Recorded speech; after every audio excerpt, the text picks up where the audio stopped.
হরে কৃষ্ণ। সকলের চরণে জানাই সশ্রদ্ধ প্রণিপাত। আপনাদের সবাইকে জানাই দৈনিক গীতামৃতের পঞ্চপঞ্চাশত বা ৫৫তম পর্বে সুস্বাগতম, কৃষ্ণপ্রীতি এবং শুভেচ্ছা। দৈনিক গীতামৃতের আজকের এই পর্বে আমি আপনাদের নিকট আলোচনা করব ভগবদ্গীতার দ্বিতীয় অধ্যায়ের ১৯ বা ১৯তম শ্লোক নিয়ে। আপনারা সকলে ধৈর্য এবং মনোযোগের সহিত সম্পূর্ণ ভিডিওটি শেষ পর্যন্ত দেখুন এবং শ্লোকের মাহাত্ম্য এবং তাৎপর্য হৃদয়ঙ্গম করার প্রচেষ্টা করুন। আমি শুরু করছি, আপনারা সাথেই থাকুন। ওম নমো ভগবতে বাসুদেবায়, ওম নমো ভগবতে বাসুদেবায়, ওম নমো ভগবতে বাসুদেবায়। শ্রীমদ্ ভগবদ গীতা দ্বিতীয় অধ্যায় সাংখ্য যোগ। তো শ্লোকটি হচ্ছে ভগবান শ্রীকৃষ্ণের। ওম এনম বেত্তি হন্তারম ইয়শ্চৈনম মন্যতে হতম উভৌ তৌন বীজানিত নায়ম হন্তি ন হন্যতে। আবার পাঠ করছি। ইয় এনম বেত্তি হন্তারম ইয়শ্চৈনম মন্যতে হতম উভৌ তৌন বীজানিত নায়ম হন্তি ন হন্যতে। অনুবাদ: যিনি জীবাত্মাকে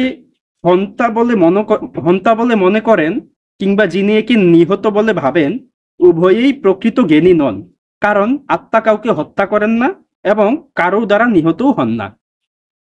তো এই শ্লোকে ভগবান শ্রীকৃষ্ণ অর্জুনকে বলছেন যে যে জীবাত্মাকে হন্তা বা হত্যাকারী বলে মনে করে, বা যে মনে করে যে জীবাত্মা হত হয়েছে বা নিহত হয়ে গেছে, অর্থাৎ তাকে হত্যা করা হয়েছে, তারা কেউই কিন্তু প্রকৃত জ্ঞানী নন, কারণ আত্মা কাউকে হত্যাও করেন না এবং কারো দ্বারা হত বা নিহত হন না, অর্থাৎ আত্মাকে কেউ হত্যাও করতে পারে না। তো এই শ্লোকের মাধ্যমে ভগবান শ্রীকৃষ্ণ অর্জুনকে এটাই বোঝাচ্ছেন যে এখানে উপস্থিত প্রত্যেকেই হচ্ছে আত্মা, কেউই কিন্তু শরীর না, এবং তুমিও হচ্ছে আত্মা, তুমিও শরীর না। এখন তুমি যদি মনে করো যে তুমি তাদেরকে হত্যা করছো, এটাও ভুল, অর্থাৎ তুমি আত্মা আর আত্মা কাউকে হত্যা করতে পারে না। আর যদি তুমি মনে করো যে তুমি তাদেরকে হত্যা করছো, সেটাও ভুল, কারণ তারা আত্মা আর আত্মা কখনো হত্যা হয় না, অর্থাৎ আত্মাকে কখনো হত্যা করা যায় না। ভগবান শ্রীকৃষ্ণ এটা তাদেরকে বলছেন এবং বলছেন যে আত্মা কাউকে হত্যা করেন না এবং আত্মা কারো দ্বারা হতও হন না। এটা আমরা বুঝতে পারলাম। তো এই শ্লোক সম্বন্ধে শ্রীল প্রভুপাদ কি মন্তব্য করছেন সেই বিষয়টা আমরা তাৎপর্য থেকে দেখে নিই। তাৎপর্য: যখন কোনো দেহধারী জীব মারাত্মক অস্ত্রের দ্বারা আঘাতপ্রাপ্ত হয়, তখন জানতে হবে যে দেহস্থিত আত্মার মৃত্যু হয় না। আত্মা এত সূক্ষ্ম যে কোনো জাগতিক অস্ত্রের দ্বারাই তাকে হত্যা করা সম্ভব নয়। পরবর্তী শ্লোকে সে সম্বন্ধে বলা হয়েছে। আর তাছাড়া আত্মা চিন্ময় হবার ফলে তার বিনাশ হয় না। যার মৃত্যু হয় অথবা মৃত্যু হয়েছে বলে মনে হয়, তা হচ্ছে কেবল জড় দেহটি। অবশ্য এর মাধ্যমে দেহকে হত্যা করার জন্য উৎসাহিত করা হচ্ছে না। বেদে নির্দেশ দেওয়া হয়েছে যে মা হিংসিয়াত সর্বা ভূতানি, কোনো জীবের প্রতি হিংসা করো না। আবার আত্মা নিহত হয় না। এই বিচারের মাধ্যমে পশু হত্যাকেও উৎসাহিত করা হচ্ছে না। বিনা কারণে অন্যায়ভাবে কারো দেহ হত্যা করা অত্যন্ত গর্হিত এবং রাষ্ট্রের আইন অনুসারে ও ভগবানের বিধানেও তা শাস্তিযোগ্য। ভগবান অবশ্য অর্জুনকে ধর্মের কারণেই হত্যাকার্যে নিযুক্ত করেছিলেন, হঠকারিতার বশবর্তী হয় নয়।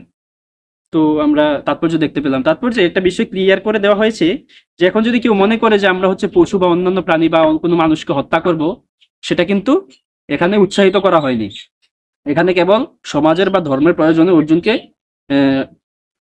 হত্যা করতে উৎসাহিত করা হচ্ছে, শরীরকে হত্যা করতে। তার মানে এই নয় যে আমরা কোনো প্রাণীর, কোনো পশুর, কোনো মানুষের বা কোনো নির্দোষ ব্যক্তিবর্গের শরীরকে হত্যা করবো বা শরীরকে কষ্ট দিব, কারণ বেদে নির্দেশ দেওয়া হয়েছে কোনো প্রাণীর প্রতি, কোনো জীবের প্রতি হিংসা করতে না, এবং রাষ্ট্রের আইনে বা ভগবানের বিধানেও সেগুলো শাস্তিযোগ্য অপরাধ।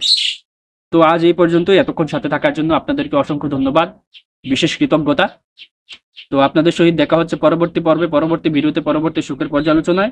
এই শ্লোক পাঠে, উচ্চারণে, অনুবাদ প্রকাশে, তাৎপর্য বিশ্লেষণে কিংবা মন্তব্য প্রদর্শনে কোনো রকম ভুল ত্রুটি হয়ে থাকলে আপনারা সেটা ক্ষমাসুন্দর দৃষ্টিতে দেখবেন। ভালো থাকুন, সুস্থ থাকুন, আমাদের সাথেই থাকুন। হরে কৃষ্ণ।